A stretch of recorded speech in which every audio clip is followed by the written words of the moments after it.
Bueno, a mí me gustaba la idea de tomar como punto de partida un poco lo que es este número, como decía Rubén, de Diálogo Político, de la revista Diálogo Político, porque allí se plantea, y tal como estuve hablando también con Marta Stefan y con Ángel Arellano, el tema de el auge y la potencia de los extremos políticos y la crisis del centro, ¿no? Y yo pensaba, bueno, me parece un concepto fantástico para definir los tiempos que vivimos, ¿no? Los tiempos que vivimos y cómo eso se refleja en la democracia, cómo eso se refleja en los distintos sistemas políticos de nuestros países y cómo también eso se refleja de alguna manera en el día a día y en las relaciones humanas de nosotros. Hoy, no tener una posición para un lado o para el otro es sinónimo de ser tibio y es considerado un descrédito, ¿no? ¿A quién no le pasó? Uno tiene que ver todo pareciera en términos de blanco o negro. Uno piensa, bueno, ¿y cuánto mejor sería quizás el gris, ¿no? Para acercarme a la realidad y entender que ni uno está tan acertado, ni el otro está tan equivocado, ¿no? Sin embargo, bueno, nos vemos obligados a tener opinión de todo, a plantear una opinión tajante, contundente y ya, ¿no? Y no vayan a dudar o a rectificarse, porque eso está mal visto. Pareciera que de alguna manera el que duda pierde, el que se detiene a escuchar al otro que piensa diferente, bueno, tiene algún síntoma de debilidad, ¿no? Y uno dice, caramba, y esto no es lo que haría que uno se enriquezca como persona, que uno crezca. El cambiar de opinión debería estar mal visto, efectivamente. Pero bueno, esto que vemos todos los días en lo que son nuestras relaciones humanas e interpersonales, ni que hablar y ni que decir si pasamos por la timeline de Twitter, es lógico que permee y que afecte a nuestro sistema político y a nuestra democracia, ¿no? Es lógico que la corrompa, es lógico que permee en ella. Entonces, como periodista, por lo menos me planteo un montón de dudas que me gustaría plantearle a este prestigioso panel que nos acompaña hoy, ¿no? ¿Por qué tantos ciudadanos optan hoy por los extremos políticos? ¿Qué los atrae hacia ellos? ¿Qué hace que ese discurso sea exitoso y permee, ¿no? ¿En qué puede terminar esta confrontación de los extremos? ¿Estamos ante lo que puede ser el fin de los partidos políticos tradicionales? ¿O es simplemente esto un reacomodo? Un reacomodo que nos permita continuar con cambios, sí, pero sobre las mismas bases. Bueno, de todo esto es que vamos a hablar entonces en esta tarde con este destacado panel. Antes quiero saludar también a quienes nos están siguiendo a través de la transmisión de Facebook Live, de la página de la Fundación Konrad Adenauer Montevideo. Sepan que vamos a estar también recibiendo las consultas que nos quieran hacer llegar por allí, después en el espacio de reflexión y de debate, de discusión. Así que vamos a no demorar más la cosa y le voy a dar la palabra, en primer lugar, a Enrique San Miguel. Enrique es doctor en Filosofía y Letras por la Universidad de Cantabria y doctor en Derecho por la Universidad Rey Juan Carlos. Es catedrático de Historia del Derecho y de las Instituciones de la Universidad Rey Juan Carlos. Ha realizado estancias investigadoras y docentes en diversas universidades, ponente en congresos y seminarios internacionales, autor de diversos trabajos científicos publicados. Tiene su último libro, que es de 2018, es El Sol Ofuscado, Derecho e Historia en el Cine y la Literatura, la Edad Moderna. Y Enrique, bueno, nos propone sobre todo poner el foco en los populismos en ascenso, ¿no? Y el caso de Vox en España en particular. Así que, Enrique, un gusto escuchar. Gracias, Mina. Yo, primero que todo, gracias a todos por la presencia, pero quiero agradecerle muy especialmente a la Fundación Konrad Adenauer, al director de su oficina en Montevideo, Rubén Schuster, colega historiador además, a su coordinador de proyectos Manfred Steffen, a todo su maravilloso personal, la invitación. A ver. Creo que está bien. Sí, ¿no? Sí, aquí más o menos. que soy de letras. La invitación para compartir este rato con todas vosotras, con todos vosotros.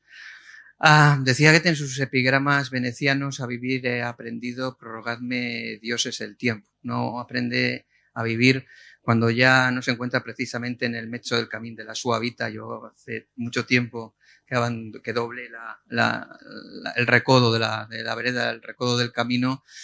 A vivir uno aprende pues gracias a personas pues como, en fin, todas las amigas, todos los amigos pues con los que hemos venido estos días compartiendo acá y en Solís, del taller estratégico de la redacción, de diálogo político, en fin, ¿no? Daos por enumerados y por enumeradas, os quiero a todas y a todos entrañablemente, y bueno, gracias a personas como vosotras, como vosotros. Bueno, yo que soy creyente, que no creo en los dioses, sino solo en un Dios, y que me gustaría tener la oportunidad de que, si Dios me prorrogara el tiempo que me corresponde, pues seguir compartiendo muchos momentos como este con todas vosotras, con todos vosotros. Bueno, yo tengo la teoría, Romina, de que si uno dice el nombre de ese partido se le regalan 100.000 votos más cada vez que se dice el nombre.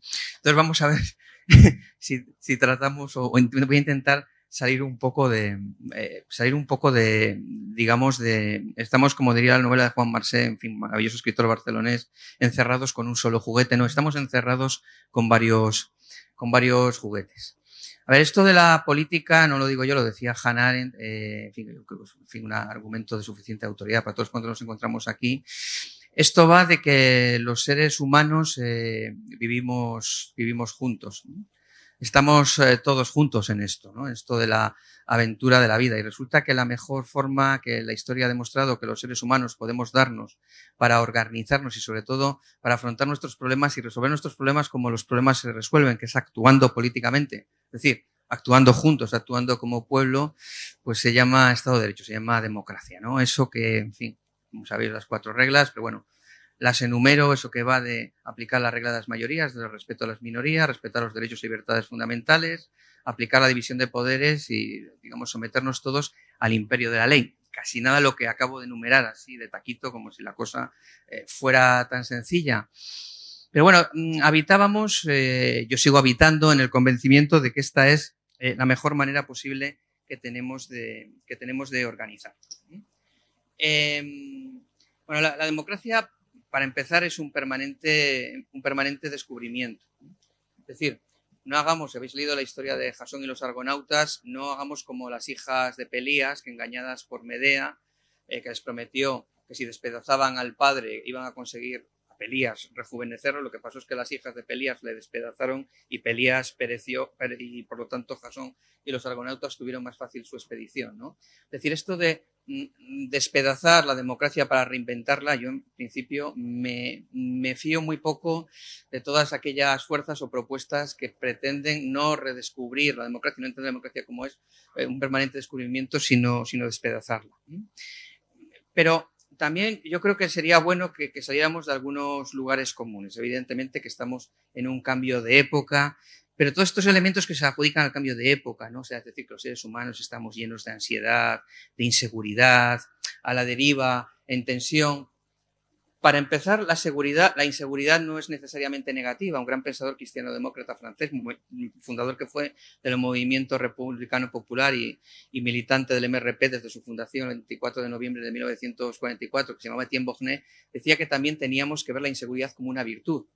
La inseguridad parte de la percepción que tenemos los seres humanos de nuestra propia fragilidad, de nuestra propia vulnerabilidad, y esa vulnerabilidad, esa fragilidad, primero nos convierte en personas más sencillas, nos convierte en personas más humildes. Para algunos, los que somos seguidores del Real Madrid, eso creedme que es algo francamente muy difícil, y nos empuja al encuentro y al abrazo con el otro, al encuentro y al abrazo con la otra. Es decir, la inseguridad no es necesariamente tan negativa, pero ¿acaso cuando surgen fenómenos como el del partido que describía Romina, o su equivalente por el otro lado del arco político, que en fin no voy a insultar a vuestra inteligencia porque sabéis cómo se denomina también, acaso cuando surge, es decir, cuando se les menciona, no tendemos un poco a la sobreinterpretación, a la sobrereacción y por lo tanto a la sobreactuación?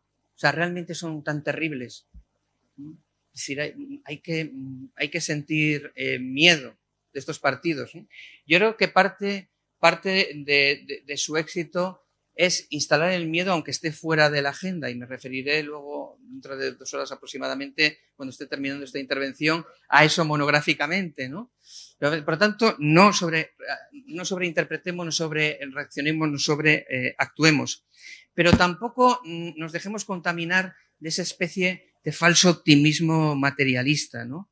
Es decir, pero esta interpretación, digamos, mediocre de la democracia como una especie de mera arquitectura para la gestión de los servicios públicos, ¿no? La democracia no es eso. Los padres fundadores de la Unión Europea, como Konrad Adenauer, como Robert Schuman, ya nos dijeron que la democracia era un estilo de vida, es decir, equivalía a concebir, es decir, a aplicar una concepción antropológica que ponía, como diría Cotto, la persona en el centro, la política en el centro. No estamos hablando de un conjunto de reglas técnicas, procedimentales para organizar la convivencia. Hablamos de una manera de entender la relación con el otro. Decía Martin Buber, en fin, ese gran pensador personalista, que el misterio del hombre no es el hombre mismo, sino el hombre como el hombre. Estamos juntos, luego forzosamente eso debe tener algún significado. Algunos le damos un significado trascendente, otras personas no, en fin. Unas y otras lecturas de la realidad merecen el mismo respeto. Es decir, el Estado de Derecho no es un departamento gestor. Decía un gran pensador liberal clásico, Arthur Schlesinger, el asesor que fue de la Nueva Frontera del presidente Kennedy, que el hombre de negocios había liberado a la sociedad del guerrero feudal, pero se lo habían entregado al contable. Supongo que es mejor depender de un contable que de un guerrero feudal. Pero la democracia no son solo, digamos, números groseros. La tradición democrática es activista, no es gestora. La tradición democrática es activista, no es gestora. La democracia es un ideal de vida. Pero bueno, Arthur Schlesinger decía otra cosa que a mí me parece muy importante, que es que nuestro modelo democrático, ¿no? El modelo que se instaló en nuestros países cuando superamos los paréntesis, a veces algo más que largos paréntesis dictatoriales, era un modelo basado en el contrato, ¿no? Eso que se llamó el consenso cristiano-socialdemócrata o cristiano-demócrata, luego socialdemócrata del último tercio del siglo, segunda mitad, último tercio del siglo XX, lo que va del XXI, el modelo de Estado social. Ese contrato, la historia se lo llevó por delante el año 2008.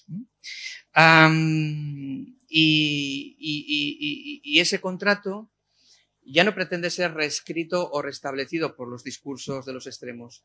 Los discursos de los extremos lo que han llegado es con una poderosísima carga precisamente ética o antiética, que es antidemocrática a mi modo de ver. Regresan con la historia. Lema de uno de los partidos políticos extremistas español: la historia la escribes tú. El otro partido político extremista español quiere comenzar la campaña de las próximas elecciones legislativas en Covadonga, como si esto fuera la Reconquista. Cuidado, es decir, la épica, que es una cosa maravillosa desde el punto de vista formal, desde el punto de vista creativo, la habíamos superado gracias a la historia, porque la historia como ciencia lo que se ocupaba era de averiguar, o se ocupa de averiguar qué sucedió realmente. La épica lo que hacía era seleccionar los episodios del pasado que merecía la pena que fueran recordados.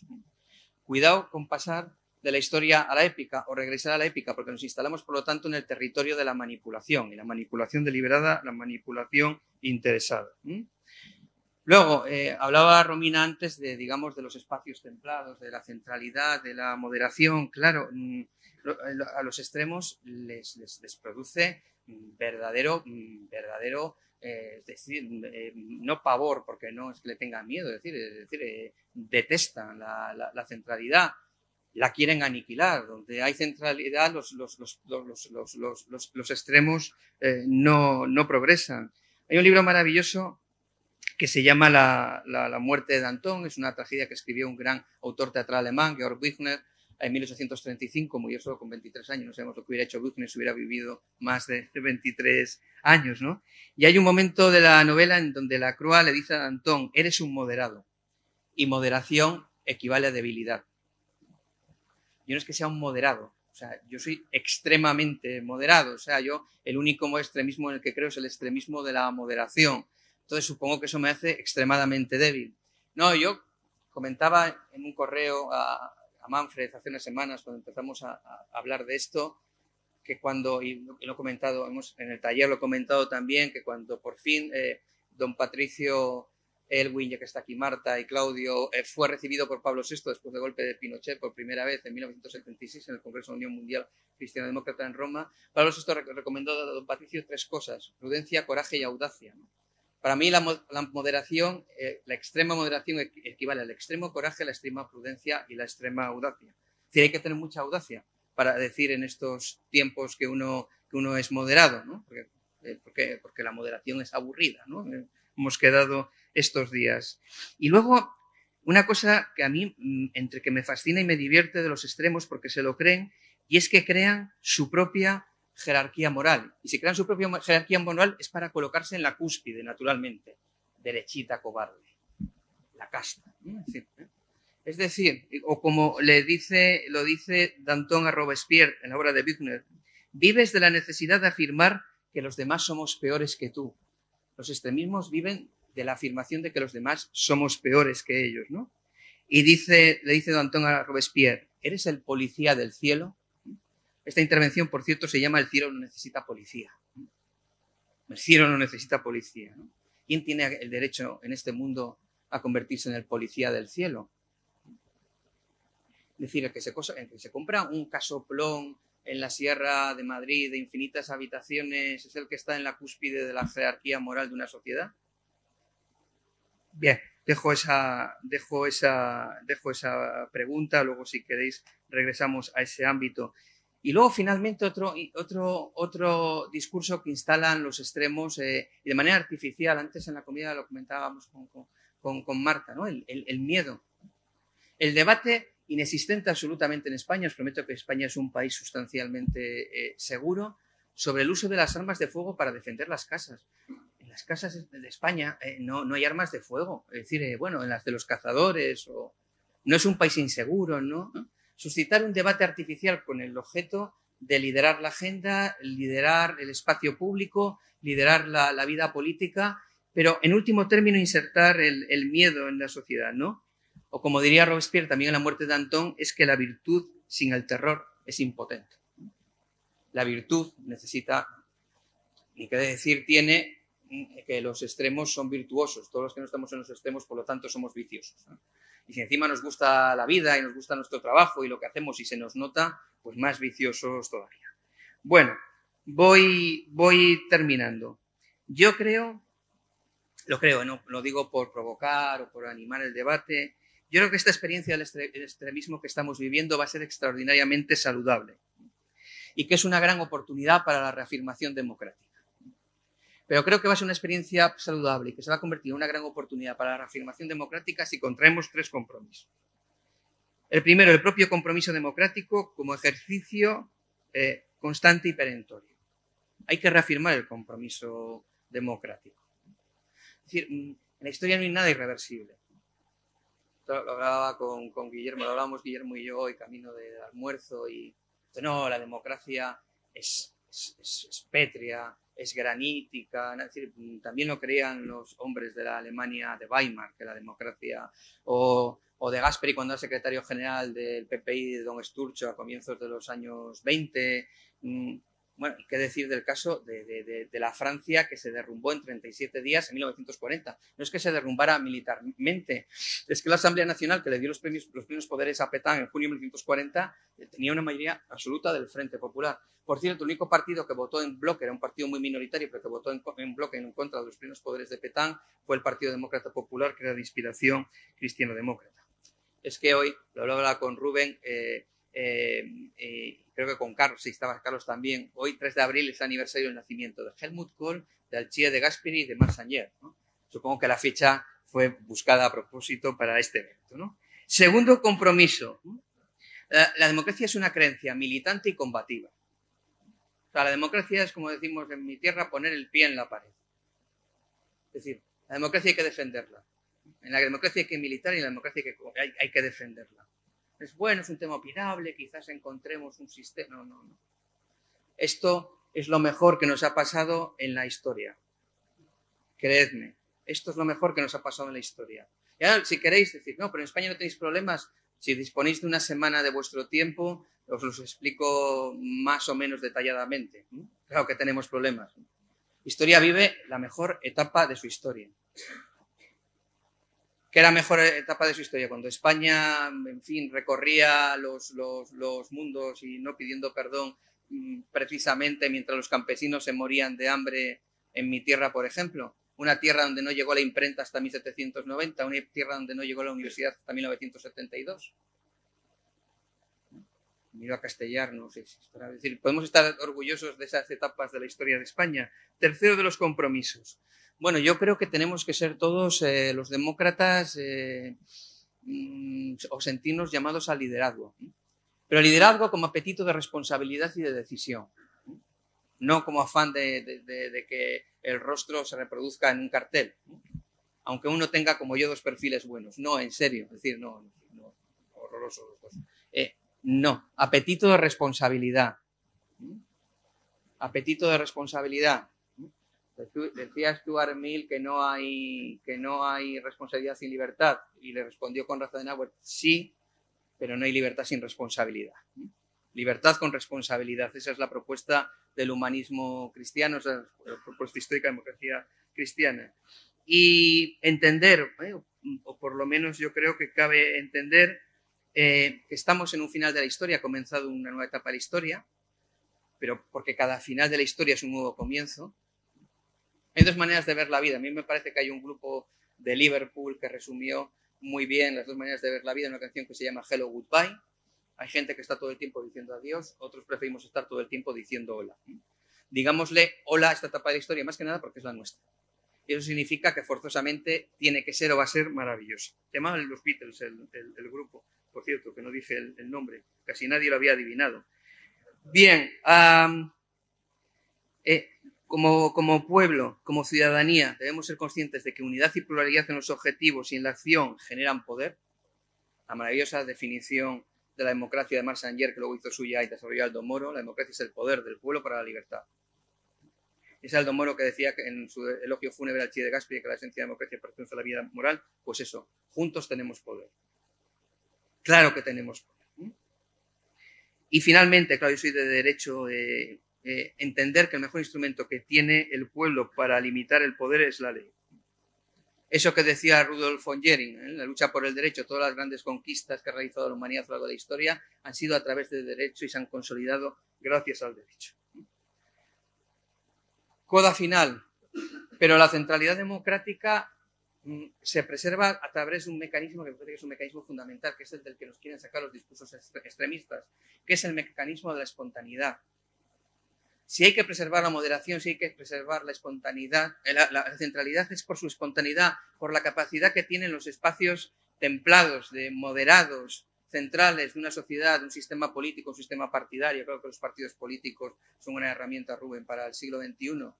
Esa capacidad que tiene la centralidad, la moderación para dialogar absolutamente con todo el mundo, para acudir al encuentro de cada uno de nuestros conciudadanos, en mi criterio, en mi creencia, en nuestros hermanos, sea como se haga lo que haga y piense lo que piense.